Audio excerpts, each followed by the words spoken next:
हरियाणा सरकार की तरफ से बहुत ही एक अच्छी सूचना दी गई है, जिसमें हरियाणा एसएससी की तरफ से ये सूचना दी गई है कि हरियाणा पुलिस कांस्टेबल की भर्ती का जो नोटिफिकेशन है उसे 30/12/2020 को जारी कर दिया गया है, जिसके फॉर्म 11 जनवरी 2021 से भरना प्रारंभ हो जाएंगे और लास्ट डेट है जो उसकी 10 फरवरी 2021 दी गई है। अगर किसी कारण आपका रजिस्ट्रेशन हो जाता है और आपकी फ़ीस रह जाती है तो उसके लिए भी आपको 3 दिन का समय दिया गया है। और जो ये इन्विटेशन दिया गया है एप्लीकेशंस का, ये 7,298 वैकेंसी पर दिया गया है, जो ग्रुप सी से संबंधित वैकेंसी होंगी। इन वैकेंसीज़ को मेल और फीमेल दोनों के लिए बनाया गया है और इसके लिए बहुत सारी जानकारी दी गई है कि फॉर्म फिल करने के क्या आसान तरीके हैं।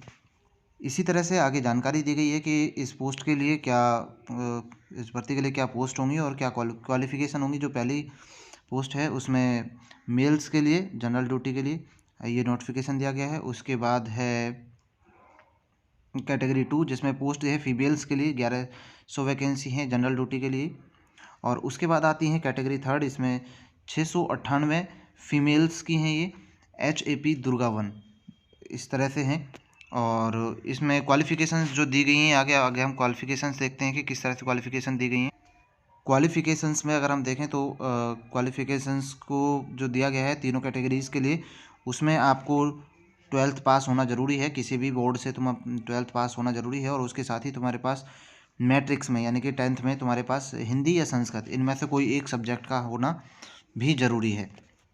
इसके साथ देखें हम मेजरमेंट, अगर अगर आप मेल कैटेगरी से हैं तो आपके लिए 170 सेंटीमीटर की हाइट ज़रूरी है, जिसमें आपकी जो चेस्ट है और जो चेस्ट दी गई है उसमें 83 सेंटीमीटर से 87 सेंटीमीटर के बीच यानी कि फुलाव और सिंपल चेस्ट के लिए 83 से 87 तक होनी चाहिए, यानी कि 5 सेंटीमीटर का 4 से 5 सेंटीमीटर का आपका फुलाव होना ज़रूरी है। इसी तरह से अगर आप जनरल कैटेगरी के हैं तो आपको 170 सेंटीमीटर, और अगर आप किसी अदर रिजर्व कैटेगरी से बिलोंग करते हैं तो आपको 168 सेंटीमीटर की हाइट होनी ज़रूरी है।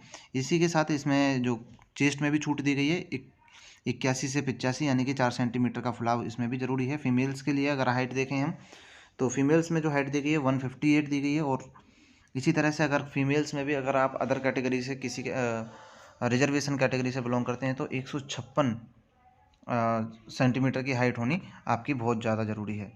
इसी तरह से अगर फिजिकल को देखें तो जो फिजिकल है हमारा सिर्फ क्वालिफाइंग बेस पे होगा, उसका कोई मार्क्स नहीं होंगे।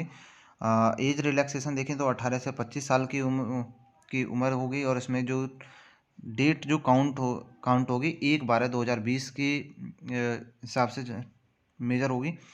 और इसी तरह से अगर आप एक्स सर्विसमैन हैं तो आपके लिए आगे रूल्स दिए गए हैं, उन रूल्स के हिसाब से जो पंजाब पुलिस रूल्स हैं सन 1934 इस तरह से बने हुए हैं, उन रूल्स के हिसाब से ही इनकी कैटेगरी को डिवाइड किया गया है। इसी तरह से अगर आप किसी रिजर्वेशन कैटेगरी से हैं तो आपको 5 साल का रिलैक्सेशन मिल सकता है, मिलेगा। और इसका जो पे स्केल है वो बहुत ही ज़्यादा अच्छा है। इस पे स्केल देखें तो 21,700 से 69,100 रुपये, यानी कि लेवल 3 सेल 1 में आती हैं ये सभी चीज़ें। इसी तरह से साथ में अगर हम फ़ीस डिटेल देखें तो फ़ीस डिटेल में जो हमें दिया गया है वो जो जनरल अलग अलग कैटेगरी हैं हमारी, जो 1 2 3 कैटेगरी बांटा गया है पोस्ट को, उसी तरह से हमारे जो जनरल कैटेगरी में मेल आते हैं जो उनकी 100 रुपये फ़ीस है। फीमेल्स जो नॉन रेजिडेंशियल ऑफ हरियाणा है यानी कि जो अदर स्टेट से हैं, या अगर फीमेल अदर स्टेट से हैं या मेल अदर स्टेट से है तो उनकी भी 100 रुपये फ़ीस चार्ज लगेगी।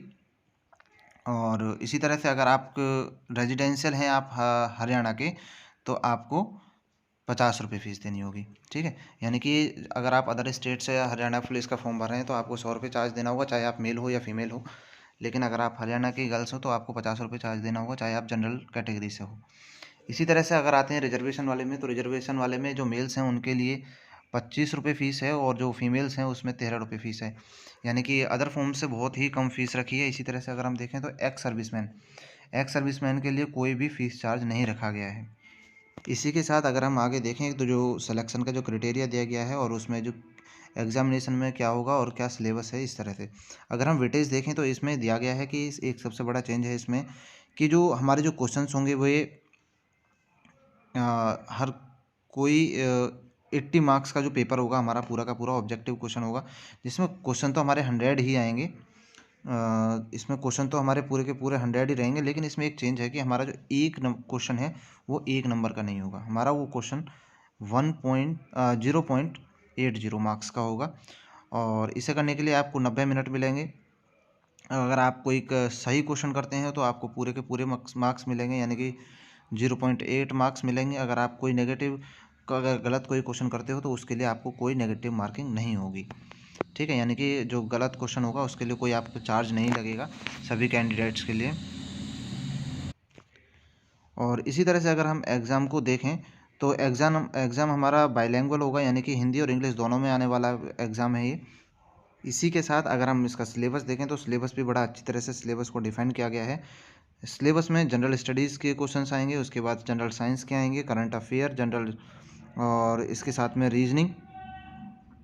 जनरल रीजनिंग होगी, मेंटल एप्टीट्यूड यानी कि mathematics, numerical aptitude, reasoning, agriculture से भी इसमें क्वेश्चन आने वाले हैं और एनिमल्स हस्बेंड्री से भी क्वेश्चन आने वाले हैं। और इसी के संबंधित जो फील्ड होगा उससे, यानी कि हरियाणा से और पुलिस से संबंधित कोई भी सवाल पूछा जा सकता है। और इसमें सबसे बड़ी चीज़ एक दी गई है कि अगर आप इस एग्ज़ाम को देने जा रहे हैं तो आपको कंप्यूटर बेसिक नॉलेज की पूरी जानकारी होनी चाहिए, जिसकी क्योंकि 10 क्वेश्चन आने वाले हैं, ठीक है। और इसी के साथ में इसमें एक चीज़ और अच्छी तरह से डिफाइन की गई है कि आपके जो कुछ क्वेश्चंस हैं जो इस तरह से हो सकते हैं जो 12th एग्जामिनेशन बेस पर हो सकते हैं, यानी कि जो आपके 12th क्लास में जो क्वेश्चंस हुए थे बुक से, वहाँ से क्वेश्चन आने की संभावनाएं पूरी रहेंगी, इसे मना नहीं किया गया है। फिजिकल टेस्ट के लिए इसमें अच्छी तरह से डिफाइन किया गया है कि एग्ज़ाम होने के बाद जो पहले रिटन एग्ज़ाम होगा उसमें रिटन एग्ज़ाम होने के बाद 7 गुना नंबर ऑफ़ वैकेंसीज बच्चे कैंडिडेट्स बुलाए जाएंगे जो फिजिकल के लिए एलिजिबल होंगे। उसके बाद फिर फिजिकल होगा, और फिर जैसा कि पहले बता दिया है कि जो रनिंग होगी हमारी, जो फिजिकल होगा वो सिर्फ क्वालिफाइंग बेस पे होगा, जिसमें जो मेल्स हैं उनके लिए लगभग 2.5 किलोमीटर 12 मिनट में तय करना होगा। और इसी तरह से फीमेल्स को 1 किलोमीटर के लिए टाइम दिया गया है 6 मिनट का। और इसी तरह से जो एक्स सर्विसमैन हैं उनके लिए 5 मिनट का टाइम दिया गया है 1 किलोमीटर के लिए।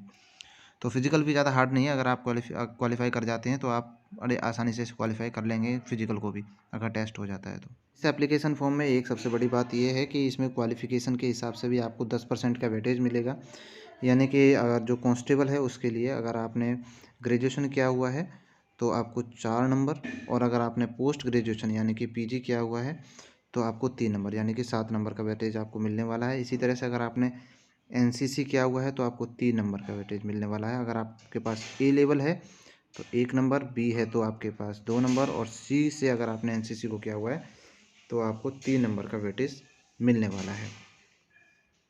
और ये सब आपको जो क्वालिफिकेशंस हैं ये आपको जब फॉर्म फिल होगा उस समय आपको सब कुछ ये अपलोड करना होगा।